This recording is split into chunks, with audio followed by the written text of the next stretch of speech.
a ship. Of course, we know he went down with the vessel. He died with it.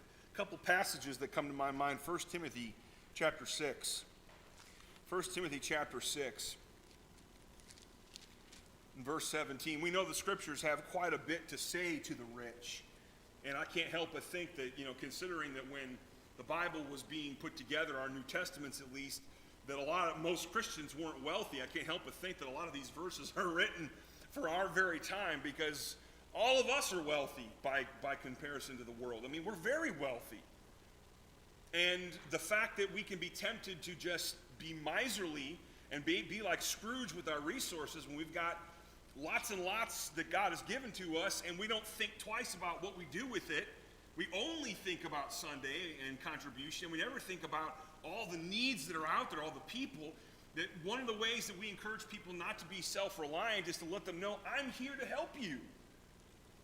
To investigate and to put ourselves in there. And so when Paul says what he does here in 1 Timothy chapter 6, verse 17, he tells Timothy, command those who are rich in this present age not to be haughty, nor to trust in uncertain riches, but in the living God who gives us richly all things to enjoy.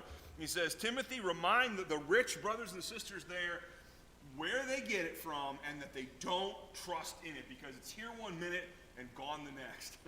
One of the things I've learned, I know Jeremy's learned it too in preaching, is how quickly your salary can change from one year to the next, or seemingly one moment to the next, depending on other churches and their budget. When you're getting outside support, it's just you can't tell. I've been super high, and I've been super low, and I've been in the middle, and it's just kind of all over the place from year to year. You just don't know where it's going to be. It's a lot more like what it used to be like before the era of salaries and guaranteed contracts and things like that.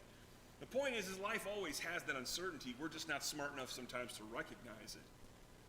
Paul says, don't let them trust in their riches. And he goes on to tell them, make sure the rich people are filling their lives with good works.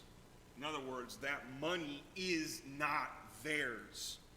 Sometimes people talk about their bank accounts and their houses and their retirement plans and their land as though it's theirs. And you don't own anything. I don't own anything. It's his. He lends it. This whole rock and everything that spins around it in this universe belongs to him. And it's ultimately his will is what I need to be concerned with. And when he says that there are things that you need to watch out for, because they can be basically, as Paul says here, they can make you think that it's yours, and that it somehow entitles you to something. Isn't that what happened with Titanic people? They had a sense of that entitlement. They thought, well, this is going to guarantee my success. Well, we can fall into that same trap as well. And of course, we read just a few moments ago, we won't read it again, but Proverbs 3, verses 5 through 7. Trust in the Lord with all of your heart. Trust in the Lord. Sometimes we can emphasize different parts of that. Trust in the Lord with all your heart is often where I go, but in this context, it's trust in Yahweh. Trust in him. We all trust in something, don't we? All of us do. It's how we sleep at night. There are so many things that can go terribly wrong in this life that if we don't find something to trust, we're going to be counting sheep forever till we die of sleep starvation, whatever the technical term for that is. We have to be able to anchor ourselves to something. What do we anchor ourselves to? What allows us to sleep at night? Is it the comfort of a ship?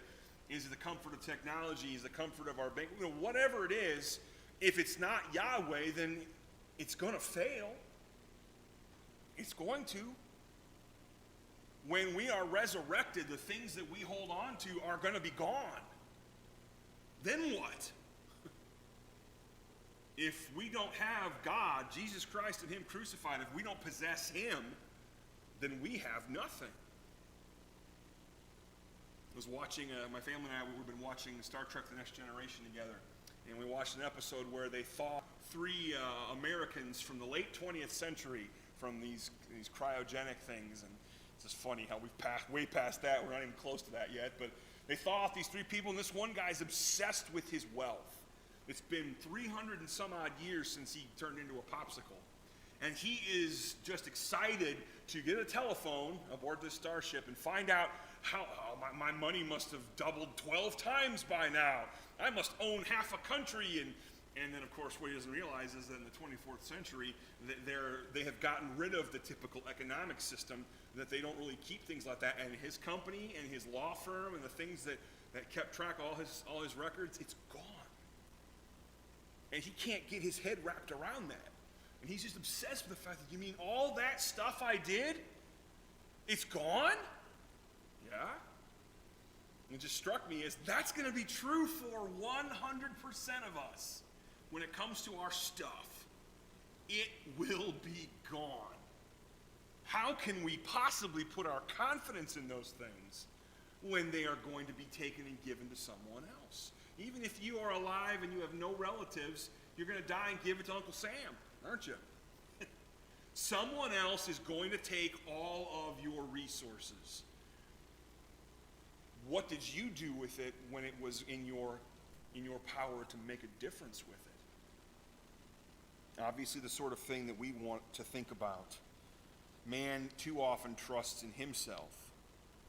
Well, and of course, if we trust in ourselves, it oftentimes can lead us to serving ourselves. Man served himself during that period of time in history. That's always been true. One of the things that is probably well known, there's often a lot of cited events from the Titanic of selflessness. And also, there's a whole lot of selfishness. Now, selflessness was taking place among husbands and wives, and women and children first. The things where husbands said goodbye to their